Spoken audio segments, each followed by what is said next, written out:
Good morning students, welcome to Bindu Dadwal chemistry lessons. आज का हमारा टॉपिक है general principles and processes of isolation of elements. तो elements जो हैं वो अर्थ के क्रस्ट में या तो नेटिव फॉर्म में, नेटिव स्टेट में, अनरिएक्टेड फॉर्म में पाए जाते हैं या कंबाइंड स्टेट में।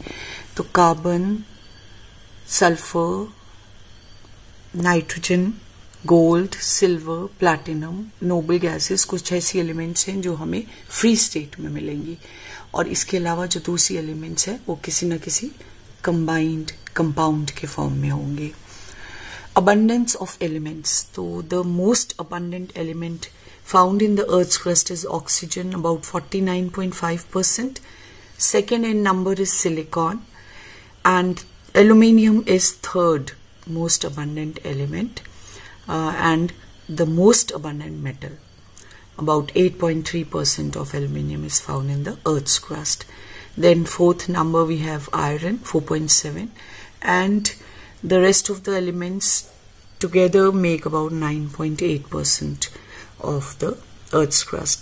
So among these are calcium, sodium, potassium, magnesium, titanium, phosphorus, chlorine, manganese, and others about less than 0.1%. This is distribution of elements in the Earth's crust. Now, the naturally occurring chemical substances in the form of which metals occur in the Earth's crust are called minerals. So, the compounds of metals which are found in the Earth's crust are minerals, but not all minerals can be used for the extraction of the metal, the element. So only those minerals from which the metal can be easily and conveniently extracted are called ores. So principal ores of some metals, for example, aluminium. The ores of aluminium are bauxite, feldspar, cryolite, and kaolinite. Formula for bauxite: aluminium Al2O3 twice H2O, feldspar KAl Si3O8, cryolite Na3AlF6, and kaolinite Al2OH4 times Si2O5. Iron is found as hematite ore, formula Fe2O3, magnetite Fe3O4, siderite FeCO3, iron pyrite FeS2, and limonite Fe2O3 3H2. Copper is found as copper glans Cu2S, copper pyrite CuFeS2, malachite CuCO3 CuOH twice, cuprite is Cu2O, and azurite is 2CuCO3 and CuOH twice. Zinc is found in the form of zinc blende. It's also called sphalerite. Formula is ZnS. Calamine is ZnCO3. Zincite is ZnO. Willemite is Zn2. SiO4. And franklinite ZnO Fe2O3. Manganese is found as pyrolusite and braunite. Pyrolusite is MnO2 and braunite is Mn2O3. Calcium as limestone, CaCO3, and as gypsum, and formula is CaSO4 twice H2O. Magnesium is found as magnesite, MgCO3, and dolomite, CaCO3, MgCO3. Lead is found as galena, PbS, and cerussite, PbCO3. Silver as argentite, Ag2S. It's also called silver glans.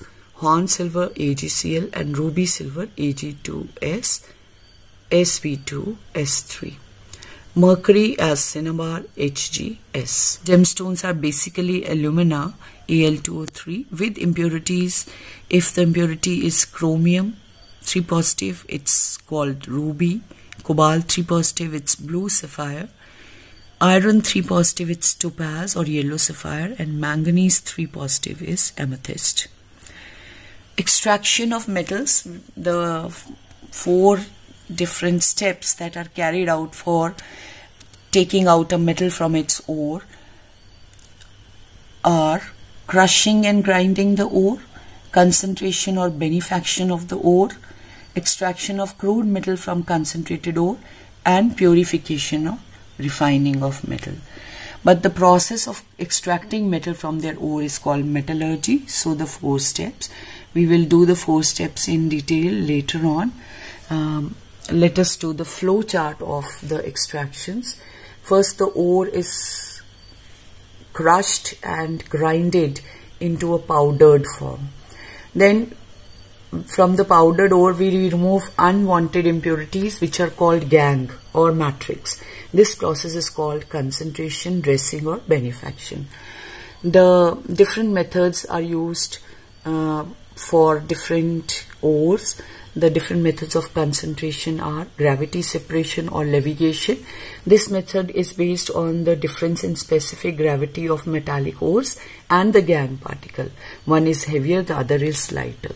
For example, for oxide ores of iron, tin and native ores, gold and silver, we use this method, gravity separation.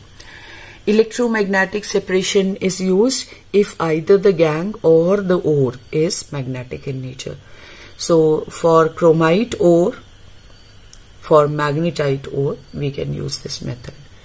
Froth flotation method is based on difference in wetting properties of ore and gangue particles with water and oil. The ore is sulfide ore and is wetted preferably with oil, whereas the impurities are wetted with water. For sulfide ores, we use this method, froth flotation method. For example, zinc sulfide, copper sulfide, copper pyrite and lead sulfide. Leaching this method is based on the solubility of the ore in a suitable solvent. The ore is treated with certain chemical reagents which can selectively dissolve the ore but not the impurities. For example, for bauxite, silver and gold, we use the method of leaching. Once the ore is concentrated, that is the impurities are removed, then we proceed towards the conversion of the ore into crude metal. For this, 2 steps are followed. The first step is where the ore is converted into its oxide form. This is called oxidation. And the second, the oxide form is reduced to metal and the process is called reduction. So conversion into metal oxide can be done by calcination, where you heat the ore in absence of air or in less amount of air, or it can be done by roasting, where you heat in presence of air. Heat the ore in presence of air. For example, when zinc carbonate is heated in absence of air, zinc oxide is formed. And when zinc sulfide is heated in presence of air, zinc oxide is formed.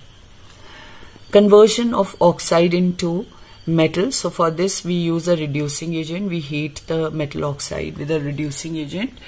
Depending upon the reactivity of the metal, we can use different type of reducing agents. For example, coke is used for reducing zinc oxide to zinc and carbon monoxide for reducing iron oxide to iron. We can use hydrogen gas for reducing nickel oxide to nickel, and we can use aluminium metal to reduce chromium oxide into chromium metal. This process is called Goldsmith thermite process. Once we get crude metal, then our next step is to remove impurities from the crude metal and convert it into pure metal. So this process is called refining. So for refining, we use methods like distillation, liquefaction, electro-refining, zone refining, vapor phase refining, Van Akel method. We can also use chromatographic technique.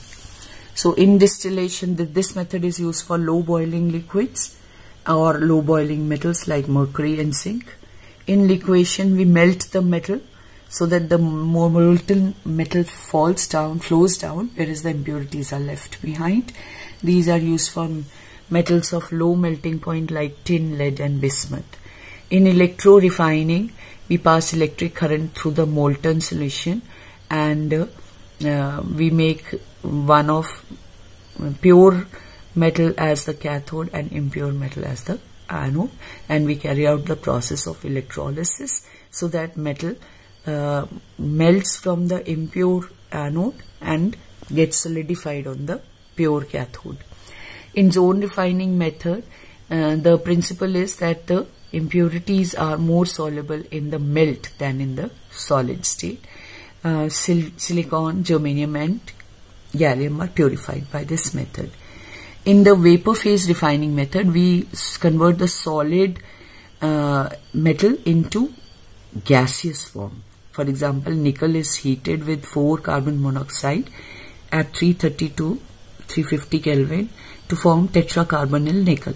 Then at a higher temperature, this nickel carbonyl, tetracarbonyl nickel, is decomposed back to nickel metal, vapors of tetracarbonyl nickel.